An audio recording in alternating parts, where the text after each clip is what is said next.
Hi, new supervisors. So over the next few slides, I'm going to be going through the Promise Fellow model. So that way, hopefully, you can ground yourself on what this looks like at your site. So just off the bat, here's a visual logic model of our Promise Fellow program. So us at Minnesota Alliance with Youth partner with you all at your host sites. So that's the middle schools, high schools, and community sites. And then through that, we leverage national service to have a Promise Fellow. And that Promise Fellow, with your supervision and support, is identifying a group of students that have been that are on track to either not graduate on time or potentially dropping out, and they are providing supports to those people through being caring adult supports, which is informal mentoring and tutoring, service and service learning supports, and then finally out of school supports, so things like activities, after school clubs, and once again academic tutoring. And kind of from top to bottom there, you can see that ultimately we are aiming to have youth develop skills and confidence that in turn would increase school and community engagement, and finally increase graduation to 90%. So to kind of jump into it, the Promise Fellow model is a multi-tiered system of support, and we are trying to fall within Tier 2. So in the beginning, the Promise Fellow will come to your school or community site, and they're engaging in a positive culture of learning, making sure that they're meeting expectation and want everybody to succeed. And then ultimately, after their focus list or group of students that are identified for supports, fall into place, then their primary role is to provide those targeted supports and interventions to those youth in grades 6 through 10 by connecting them to those caring adult supports, service and service learning supports, and out-of-school supports.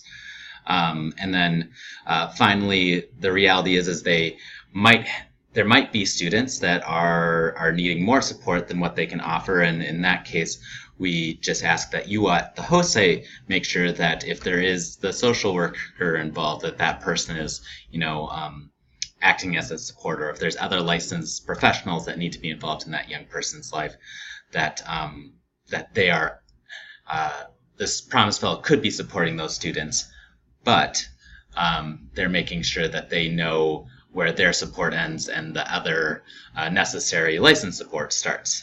And then, as you can see, they're making sure that they're continually collecting and analyzing student attendance, engagement, and work completion to form and maintain focus lists, and then plan with you as supervisors and youth success teams to implement strategies or supports.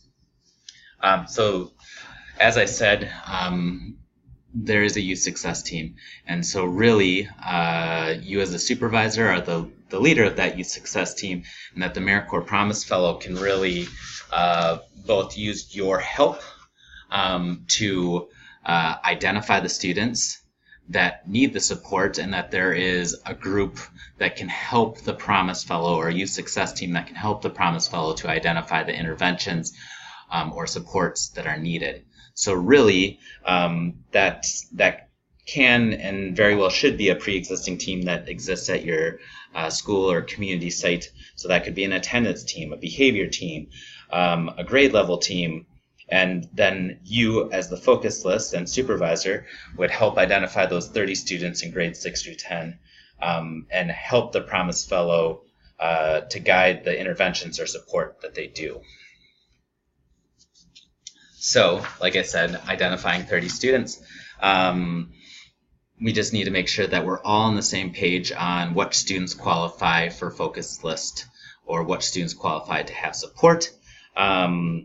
So really, you are on the focus list if you fall into the first two categories there. So either there's an attendance reason or a behavior reason that you're on the focus list. As you can see, course performance is an additional, because our mission is built around, or the model that we base our work off of is an attendance, behavior, and course performance through a Johns Hopkins research. But work completion alone, Promise Fellow is not just a tutor, so a student cannot qualify for a Promise Fellow based off of work completion alone. So to dive into it, if a student has an attendance rate of less than 90%, so that's missing 10% of school, And so for a lot of folks, there's somewhere between 170 to 180 days in the school year. So that would be missing somewhere around 17 or 18 days of school. So that's definitely an attendance concern. Also, they could be serving students if they are chronically tardy. So if you're tardy to school greater than 40% of the time, aka you show up late to school less than 3 out of 5 days a week, that could be another reason that a Promise Fellow is supporting a student. So then for behavior, we don't measure traditional behavior. Instead, we have the Student Engagement Instrument, or SEI. That is a survey that students would fill out of 35 questions that would say whether or not that they're disengaged, or they have a disengaged average of 70 or less on that survey. And so that would be a way that the Promise Fellow would build supports for that student so they could be more engaged at school.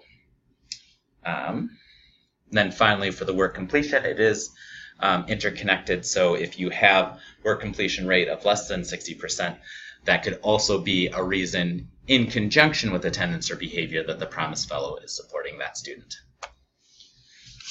So the interventions, we really try to make sure that we're tying our interventions as close to possible as to the National Dropout Prevention Center's key strategies. So during the school day, Promise Fellows will act as caring adult supports. So that would be anything from informal mentoring, assist with work completion, daily check-ins. These activities establish one or more positive relationships at school that support student engagement and protect against negative outcomes. Programs across the country show solid evidence of the positive impact of mentoring relationships between youth and caring adults. Then the second intervention is service and service learning. So that would be encouraging students to serve as a mentor, volunteer, or engage in a service learning project. These activities are backed by research that highlights the impact of service learning on early indicators of dropout risk. So including a student's commitment to school, their academic achievement, and attendance. And then finally, the last intervention is out-of-school supports. And so these would be activities that involve students in after-school clubs, other activities, or tutoring. And research shows that fostering participation in after-school activities leads to increased achievement, attendance, and pro-social behavior and connection to school. So what that looks like for showing impact, there's really 3 ways that Promise Fellows show impact, and that's through the interventions that they're providing, great stories, which are narrative reflections that they do every month saying impact or change that they've had with a young person. And then finally, the attendance, engagement, and work completion reporting that will be due quarterly. So at the beginning of their service term, they would need to put in the baseline for attendance, engagement, and work completion. And then from there, November, February, April, and June, so quarterly via most school calendars, they would be entering how that person or young person is progressing. And then another part of being a Promise Fellow is they're charged to really build school and community partnerships. So if you are a supervisor at a middle school or a high school, you might be looking for your Promise Fellow to foster community-based programmings that exist in your school. And then once again, if you're a community site, you might be looking for that Promise Fellow to engage more with the schools that you're supporting. So really they're there to help sites create or strengthen a sustainable partnership.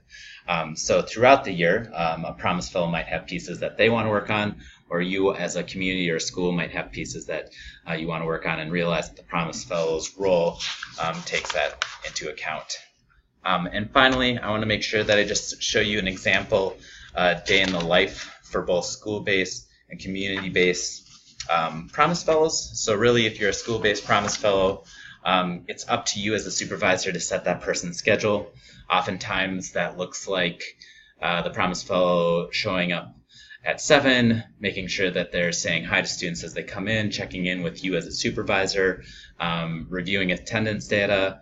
Then the Promise Fellows would and can regularly focus on certain classes and helping students, making sure that they're getting that work completion piece done.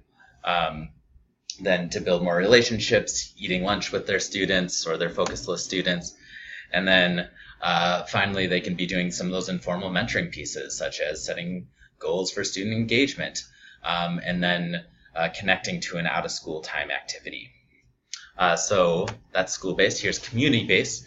So often community-based sites, since they have more out-of-school time activities, they might be starting later, so arriving at a 10 o'clock day, still once again checking in with you all as supervisors.